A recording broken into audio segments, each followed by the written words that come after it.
সুপ্রভাত বন্ধুরা, আজ হলো 28 মে বৃহস্পতিবার।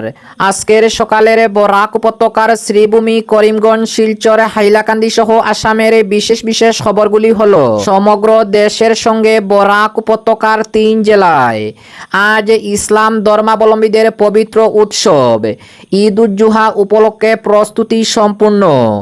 অসমের রাজ্যপাল লক্ষণ প্রসাদ আচার্যের ঈদ উপলক্ষে অসমের রাজ্যবাসীকে শুভেচ্ছা জ্ঞাপন। বিস্তারিত থাকবে প্রতিবেদনে। অসমের মুখ্যমন্ত্রী হিমন্ত বিশ্ব শর্মার আহ্বানে সাড়া দিয়ে বরাক উপত্যকার 3 জেলায় গরুর পরিবর্তে ছাগল, মহিষ, অন্যান্য পশু কুরবানির সিদ্ধান্ত। ঈদের কেনাকাটার ভিড়ে বড় অগ্নিকাণ্ড থেকে অল্পের জন্য রক্ষা পেল আসিমগঞ্জ বাজার।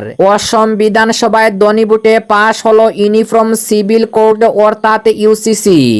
বিস্তারিত থাকবে প্রতিবেদনে। ঈদের প্রাককালে গরুর মাংস বিক্রি করায় পুলিশের হাতে গ্রেফতার 3 জন। অসমের রাজ্য সরকারের সমগ্র শিক্ষা আসামের টিকাভিত্তিক শিক্ষকদের মুখ্যমন্ত্রী লোকসেবা আরোগ্য সেবা যোজনার আওতায় আনার সিদ্ধান্ত এবং ঈদ উল আজহায় শান্তি বজায় রাখতে শ্রীভূমি, করিমগঞ্জ জেলার 5টি সার্কলে 5 জন ম্যাজিস্ট্রেট নিয়োগ করা হয়েছে। কড়া নজরদারির নির্দেশ। তাহলে বিস্তারিত খবরে যাওয়ার আগে অবশ্যই ভিডিওটিতে একটি লাইক দিয়ে চ্যানেলটি সাবস্ক্রাইব করে পাশের বেল আইকনটি বাজিয়ে রাখবেন এবং ফেসবুক পেজে দেখে থাকলে পেজটি ফলো করে ভিডিওটি শেয়ার করবেন যাতে সঠিক খবরগুলি সবার কাছে পৌঁছাতে পারি। এবার শুনুন আজকের খবরের বিস্তারিত। প্রথম খবর, সমগ্র দেশের সঙ্গে বরাক উপত্যকার 3 জেলায় আজ ইসলাম ধর্মাবলম্বীদের পবিত্র উৎসবে ঈদ উজ জুহা উপলক্ষে প্রস্তুতি সম্পূর্ণ। অসমের রাজ্যপাল লক্ষণ প্রসাদ আচার্যের ঈদ উপলক্ষে অসমের রাজ্যবাসীকে শুভেচ্ছা জ্ঞাপন। সমগ্র দেশের সঙ্গে বরাক উপত্যকার 3 জেলায় আজ ইসলাম ধর্মাবলম্বীদের পবিত্র উৎসবে ঈদ উজ জুহা উৎসাহ উদ্দীপনায় পালন করা হবে। শিলচর, কাছাড় জেলায় এ উপলক্ষে প্রস্তুতি সম্পূর্ণ করা হয়েছে। ঈদগাহগুলিকে সুন্দর করে সাজিয়ে তোলা হয়েছে। শিলচরে ইটখোলা ঈদগাতে আজ সকাল 8টায় ঈদের নামাজে পরিচালনা করবেন শিলচরের বড় মসজিদের শাহী ইমাম মৌলানা সাব্বির আহমেদ। এদিকে টিকরবস্তি ঈদগাহ ময়দানে আজ সকাল 8টায় ঈদের নামাজ পড়াবেন শিলচর আলিয়া মাদ্রাসার মুহাদ্দিস মৌলানা মকবুল হোসেন। অপরদিকে হাইলাকান্দি জেলায়ও আজ ইসলাম ধর্মাবলম্বীদের পবিত্র উৎসবে ঈদ উজ জুহা পালন করা হবে। এ উপলক্ষে জেলার প্রতিটি ঈদগাহকে ঈদের নামাজের জন্য সাজিয়ে তোলা হয়েছে। হাইলাকান্দি জেলার কাকলিছড়া বাস স্ট্যান্ড ঈদগাহে আজ সকালে 8:30টায় ঈদের নামাজে পরিচালনা করবেন বিশিষ্ট ইসলামিক পণ্ডিত সারিফুল হক। এদিকে হাইলাকান্দি টাউন ঈদগাহে ঈদের নামাজে পরিচালনা করবেন মৌলানা তৈয়বুর রহমান লস্কর। জেলার কাকলিছড়া, আলগাপুর সহ অন্যান্য স্থানেও শান্তিপূর্ণভাবে ঈদ পালনের জন্য প্রস্তুতি সম্পন্ন করা হয়েছে। হাইলাকান্দি জেলা প্রশাসন এই উৎসব উপলক্ষে জেলায় কঠোর নিরাপত্তা ব্যবস্থা গ্রহণ করেছে।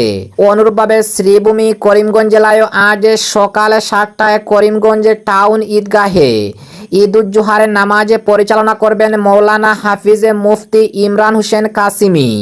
অন্যদিকে শ্রীগৌরী উমরপুর ঈদগাহ ময়দানে আজ সকাল 6টায় ঈদের নামাজে পরিচালনা করবেন উত্তর পূর্ব ভারতের আমিরে শরীয়তে শেখুল হাদিস হজরত মৌলানা ইউসুফ আলী।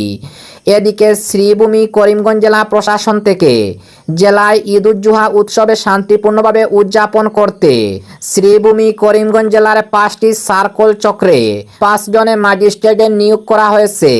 জেলা আয়ুক্তের জারি করা বিজ্ঞপ্তি অনুসারে বদরপুর রাজস্ব চক্রে মংবে এঙ্গি, নীলামবাজার চক্র আধিকারিক অনুরাগ গগৈ, পাতারকান্দিতে আদিতা নুনিশা, রামকৃষ্ণনগরে অন্তরা পাল এবং শ্রীভূমি সদর রাজস্ব চক্রে বিকাশ ছেত্রীকে নিয়োগ করা হয়েছে। অপরদিকে অসমের মুখ্যমন্ত্রী হিমন্ত বিশ্ব শর্মার আহ্বানে সাড়া দিয়ে বরাক উপত্যকার 3 জেলায় গরুর পরিবর্তে ছাগল, মহিষ, অন্যান্য পশু কুরবানির সিদ্ধান্ত। ঈদ উল আজহাকে সামনে রেখে অসমের বরাক উপত্যকায় ফুটে উঠেছে সম্প্রীতি, সহমর্মিতা ও পারস্পরিক শ্রদ্ধাবোধের এক অনন্য নজির। শ্রীভূমি, কাছাড় ও হাইলাকান্দি জেলার বহু মুসলিম পরিবার এবার গরুর পরিবর্তে ছাগল, মহিষ সহ অন্যান্য পশু কুরবানির সিদ্ধান্ত নিয়েছেন। সনাতন ধর্মাবলম্বীদের ধর্মীয় অনুভূতির প্রতি সম্মান জানিয়ে নেওয়া এই উদ্যোগ সমাজ জুড়ে প্রশংসা কুড়িয়েছে। ধর্মীয় সম্প্রীতির এই বার্তা ছড়িয়ে পড়েছে শহর থেকে গ্রামাঞ্চল পর্যন্ত। স্থানীয়দের মতে ধর্ম যার যার, মানবতা সবার। এই চেতনাকে সামনে রেখেই এবারের ঈদুল আজহার প্রস্তুতি চলেছে। জানা গেছে, অসমের মুখ্যমন্ত্রী ডক্টর হিমন্ত বিশ্ব শর্মার আহ্বানে সাড়া দিয়ে বহু এলাকায় মুসলিম পরিবারগুলি এই সিদ্ধান্ত গ্রহণ করেছে। বরাক উপত্যকার বিভিন্ন পশুর বাজারে ইতিমধ্যে ছাগল ও মহিষের চাহিদা উল্লেখযোগ্যভাবে বেড়েছে। অনেক পরিবার জানিয়েছে, শুধুমাত্র ধর্মীয় দায়িত্ব পালনের জন্য নয়, সমাজের শান্তি ও সৌহার্দ্য বজায় রাখার লক্ষ্যে তারা এই পদক্ষেপ নিয়েছেন। এক বাসিন্দার কথা, ঈদের আনন্দ সবার সঙ্গে ভাগ করে নিতে চাই। অন্যের ধর্মীয় অনুভূতির প্রতি সম্মান দেখানো আমাদের নৈতিক দায়িত্ব। সামাজিক যোগাযোগ মাধ্যমেও এই উদ্যোগের ব্যাপক প্রশংসা দেখা যাচ্ছে। অনেকে একে অসমের গর্ব ও মানবতার জয় বলে অভিহিত করেছেন। ইসলাম ধর্মীয় বিশিষ্টজনের সামাজিক ও সাংস্কৃতিক সংগঠনগুলি এই উদ্যোগকে স্বাগত জানিয়েছে। শ্রীভূমি করিমগঞ্জ জেলা কংগ্রেসের মিডিয়া ডিপার্টমেন্টের চেয়ারম্যান শাহাদত আহমেদ চৌধুরী বলেন, ধর্মীয় ভিন্নতা থাকলেও পারস্পরিক শ্রদ্ধাবোধ ও ভালোবাসায় শান্তিপূর্ণ সমাজের মূল শক্তি। ঈদুল আজহার ত্যাগের শিক্ষা সমাজের সম্প্রীতির নতুন বার্তা পৌঁছে দিচ্ছে। বিশিষ্ট সমাজসেবী আব্দুল মান্নান বলেন, অন্যের ধর্মীয় অনুভূতির প্রতি সম্মান প্রদর্শন সমাজে ভ্রাতৃত্ববোধ আরও সুদৃঢ় করবে। অন্যদিকে বিশিষ্ট সাংবাদিক মলয় কুমার দাস মন্তব্য করেন, পারস্পরিক সহমর্মিতা ও ভালোবাসার মধ্য দিয়ে সমাজ আরও শান্তিপূর্ণ হয়ে উঠবে। ঈদুল আজহার মূল শিক্ষা আত্মত্যাগ, মানবতা ও সহানুভূতি। সেই শিক্ষাকে ধারণ করেই এবারের কুরবানিতে বরাক উপত্যকায় সম্প্রীতির যে দৃষ্টান্ত গড়ে উঠেছে, তা নিঃসন্দেহে সমাজের জন্য এক ইতিবাচক ও আশাব্যঞ্জক বার্তা হয়ে উঠেছে। অপরদিকে ঈদের কেনাকাটার ভিড়ে বড় অগ্নিকাণ্ডের আশঙ্কা। অল্পের জন্য রক্ষা পেল আসিমগঞ্জ গেট বাজার। ঈদকে সামনে রেখে জমজমাট কেনাকাটায় ব্যস্ত ছিল আসিমগঞ্জ গেট বাজার। চারিদিকে উপচে পড়া ভিড়ের মধ্যেই আচমকা বৈদ্যুতিক খুঁটির মিটার বক্সে আগুনে জ্বলে ওঠায় চাঞ্চল্য ছড়িয়ে পড়ে গোটা এলাকা জুড়ে। অল্পের জন্য বড় ধরনের অগ্নিকাণ্ড থেকে রক্ষা পায় নিউ প্রিয়া টেক্সটাইল সহ আশেপাশের একাধিক দোকানঘর। গতকাল বুধবার সন্ধ্যা প্রায় 6:30 নাগাদ বাজারের ব্যস্ততম অংশে নিউ প্রিয়া টেক্সটাইলের সামনে রাস্তার ধারে থাকা একটি বৈদ্যুতিক খুঁটির মিটার বক্সে হঠাৎ দাউ দাউ করে আগুন জ্বলে ওঠে। মুহূর্তের মধ্যে আগুনের শিকা ও ধোঁয়ার আতঙ্ক ছড়িয়ে পড়ে বাজার এলাকায়। ঈদের কেনাকাটায় তখন বাজারে ছিল উপচে পড়া ভিড়। বিশেষ করে কাপড়ের দোকানগুলোতে নারী, পুরুষ ও শিশুদের ব্যাপক উপস্থিতি ছিল। আগুনে দেখতে পেয়ে আতঙ্কিত ক্রেতারা দ্রুত দোকান থেকে বেরিয়ে রাস্তায় ছুটে আসেন। কয়েক মুহূর্তের মধ্যে স্বাভাবিক পরিস্থিতির রূপ নেয় চরম আতঙ্কে। প্রত্যক্ষদর্শীদের একাংশের অভিযোগ, আগুন লাগার পর অনেকেই আগুন নেভানোর বদলে মোবাইলে ভিডিও ধারণ করতে ব্যস্ত হয়ে পড়েন। তবে স্থানীয় কয়েকজন সচেতন যুবক ও ব্যবসায়ী দ্রুত এগিয়ে এসে আগুন নিয়ন্ত্রণে আনতে উদ্যোগী হন।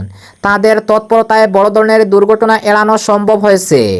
ঘটনার খবর পেয়ে পাতারকান্দি ফায়ার অ্যান্ড ইমার্জেন্সি সার্ভিসে একাধিকবার ফোন করা হলেও দমকল বাহিনী পৌঁছানোর আগেই স্থানীয়দের চেষ্টায় আগুন সম্পূর্ণ নিয়ন্ত্রণে আসে। পরে দমকল কর্মীরা ঘটনাস্থলে পৌঁছে পরিস্থিতি পর্যালোচনা করে ফিরে যান। ঘটনার পর থেকেই এলাকাবাসীর মধ্যে ক্ষোভ দেখা দিয়েছে। স্থানীয়দের দাবি, বাজার এলাকায় বৈদ্যুতিক খুঁটি, তার ও মিটার বক্সে বসানোর কাজ 1 বছরের কম সময় আগে সম্পন্ন হয়েছে। এর মধ্যেই এ ধরনের অগ্নিকাণ্ডের ঘটনায় বিদ্যুৎ বিভাগের কাজের মান নিয়ে প্রশ্ন উঠেছে। ব্যবসায়ী ও বাসিন্দাদের অভিযোগ, নিম্নমানের সামগ্রী ব্যবহারের কারণেই এমন বিপজ্জনক পরিস্থিতির সৃষ্টি হয়েছে।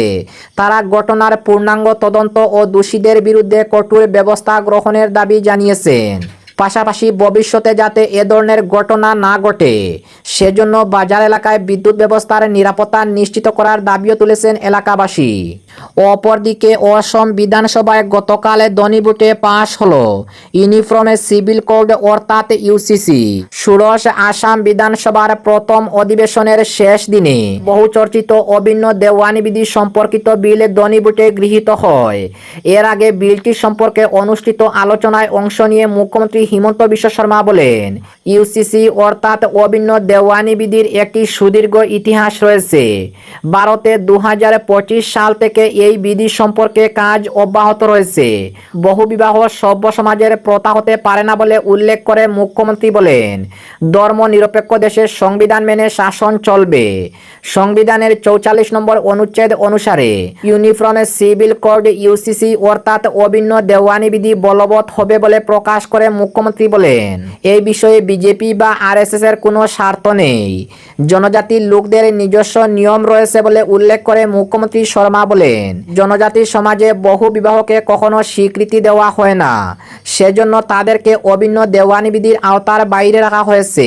ইউনিফর্ম সিভিল কোড ইউসিসি অর্থাৎ অভিন্ন দেওয়ানি বিধির মাধ্যমে মুসলিম সংখ্যালঘুদের তুষণে বন্ধ হবে বলে মুখ্যমন্ত্রী দৃঢ়তার সঙ্গে প্রকাশ করেন। তিনি কংগ্রেস দলে বিশেষ ধর্মীয় গোষ্ঠীর স্বার্থের জন্য কাজ করে বলে অভিযোগ করেন। অসমের মুখ্যমন্ত্রী ডক্টর হিমন্ত বিশ্ব শর্মা জনপ্রতিনিধিদের ধর্মনিরপেক্ষতা বজায় রেখে কাজ করতে আহ্বান জানান। তিনি বলেন, ইউসিসি ইউনিফর্ম সিভিল কোড অর্থাৎ অভিন্ন দেওয়ানি বিধি বিবাহ ও বিচ্ছেদের মতো বিষয়গুলি নিয়ন্ত্রণ করবে। ক্ষমতাসীন বিজেপি দলের বিধায়ক পীযূষ হাজারিকা বিতর্কে অংশগ্রহণ করে জাতীয় সংহতি ও সমতার জন্য বিলটি জরুরি বলে মন্তব্য করেন। একইভাবে শাসক পক্ষের হয়ে বিশ্বজিৎ দৈমারি বিলটির সপক্ষে যুক্তি তুলে ধরেন। বিধানসভায় বিরোধী দলনেতা ওয়াজেদ আলী চৌধুরীর আলোচনায় অংশ নিয়ে আসামে অভিন্ন দেওয়ানি বিধির প্রয়োজন নেই বলে মন্তব্য করেন। অভিন্ন দেওয়ানি বিধি বিলটি গৃহীত হওয়ার পর অসমের মুখ্যমন্ত্রী ডক্টর হিমন্ত বিশ্ব শর্মা উত্তর লক্ষিমপুরে বিশ্ববিদ্যালয়ের সংশোধনী বিলটি সভায় বিবেচনার জন্য উত্থাপন করেন। অপরদিকে ঈদের প্রাক্কালে গরুর মাংস বিক্রি করায় গ্রেফতার 3 জন। ঈদের প্রাক্কালে গরুর মাংস বিক্রির অভিযোগে হাইলাকান্দি ও বড়খলায় পৃথক অভিযানে 3 জনকে গ্রেফতার করেছে পুলিশ। উদ্ধার করা হয়েছে বিপুল পরিমাণে গোমাংস। পুলিশ সূত্রে জানা গেছে, বুধবার গোপন সূত্রে পাওয়া তথ্যের ভিত্তিতে হাইলাকান্দি শহরের 11 নম্বর ওয়ার্ডের সিরাজপট্টি বাজার এলাকায় অভিযান চালায় হাইলাকান্দি পুলিশ। অভিযানে প্রকাশ্যে বিক্রির উদ্দেশ্যে রাখা প্রায় 8.5 কেজি গোমাংস বাজেয়াপ্ত করা হয়। একই সঙ্গে ঘটনাস্থল থেকে 2 অভিযুক্তকে গ্রেফতার করা হয়। ধৃতরা হলেন আনোয়ার হোসেন লস্কর ও মোক্তার আলী লস্কর। পুলিশ জানিয়েছে, গোমাংস বিক্রিকে কেন্দ্র করে আইন অনুযায়ী ব্যবস্থা গ্রহণ করা হয়েছে এবং ঘটনার তদন্ত চলছে। অন্যদিকে অবৈধভাবে গোমাংস বিক্রির অভিযোগে বড়খলা থানার পুলিশ উজানগ্রাম এলাকা থেকে এক ব্যক্তিকে গ্রেফতার করেছে। মঙ্গলবার গোপন সূত্রে পাওয়া খবরের ভিত্তিতে অভিযান চালিয়ে অভিযুক্তকে আটক করা হয়। পুলিশ সূত্রে আরও জানা গেছে, কয়েকদিন আগে মাসিমপুরে বাগান এলাকায় এক ব্যক্তির কাছ থেকে গোমাংস উদ্ধার হওয়ার ঘটনায় বড়খলা থানায় একটি মামলা রুজু করা হয়েছিল। সেই মামলার তদন্তে নেমে বদরপুরে মাসিমপুরে জিপির এক ব্যক্তিকে আগেই গ্রেফতার করে জেল হাজতে পাঠানো হয়। এরপর থেকেই মূল অভিযুক্তের খুঁজে তল্লাশি চালাচ্ছিল পুলিশ। বড়খলা থানার ওসি কুলেন্দ্র কুমার হুজুরির নেতৃত্বে মঙ্গলবার পরিচালিত অভিযানে উজানগ্রাম এলাকা থেকে অভিযুক্তকে গ্রেফতার করা হয়। বুধবার তাকে শিলচর আদালতে পাঠানো হয়েছে বলে জানিয়েছে পুলিশ। অপরদিকে অসমের রাজ্য সরকারের সমগ্র শিক্ষা আসামের টিকাভিত্তিক শিক্ষকদের মুখ্যমন্ত্রী লোকসেবা আরোগ্য সেবা যোজনার আওতায় আনার সিদ্ধান্ত। অসমের রাজ্য সরকারের সমগ্র শিক্ষা আসামের টিকাভিত্তিক শিক্ষকদের মুখ্যমন্ত্রী লোকসেবা আরোগ্য সেবা যোজনার আওতায় আনার সিদ্ধান্ত নিয়েছে। সমগ্র শিক্ষার মিশনের সঞ্চালক ওম প্রকাশ টিকাভিত্তিক শিক্ষকদের জন্য নগদ অর্থবিহীন চিকিৎসার সুবিধা প্রদান সম্পর্কে সব জেলার মিশন সমন্বয়কে গতকাল চিঠি পাঠিয়েছেন। এই চিঠিতে উল্লেখ করা হয়েছে, এর জন্য মুখ্যমন্ত্রী লোকসেবা আরোগ্য যোজনার আওতায় চিকিৎসা সেবার সুবিধা নিতে আগ্রহী শিক্ষকদের কাছ থেকে সম্মতিপত্র নিতে হবে। অনুরূপভাবে শিক্ষকদের আরোগ্য যোজনার অধীনে অর্থ কাটার অনুমতি দিতে হবে। অসমের মিশন সঞ্চালক ওম প্রকাশ আগামী 15 জুনের মধ্যে টিকাভিত্তিক শিক্ষকদের কাছ থেকে এই যোজনার অন্তর্ভুক্তির জন্য যাবতীয় অনুমতিপত্র সংগ্রহ করতে বলেছেন। এবং আজকের শেষ খবরটি, ঈদ উল আজহায় শান্তি বজায় রাখতে শ্রীভূমি করিমগঞ্জ জেলায় 5টি সার্কলে 5 জন ম্যাজিস্ট্রেট নিয়োগ করা হয়েছে। কড়া নজরদারির নির্দেশ। আসন্ন ঈদুল আজহা উৎসবে শান্তিপূর্ণভাবে উদযাপন নিশ্চিত করতে 5টি সার্কুল এলাকার জন্য 5 জন ম্যাজিস্ট্রেটকে আইন শৃঙ্খলা রক্ষার দায়িত্ব দিয়েছে। জেলা শাসকে বুধবার এক আদেশে 28 মে উৎসবের দিনের জন্য এই দায়িত্ব বন্টন করেছেন।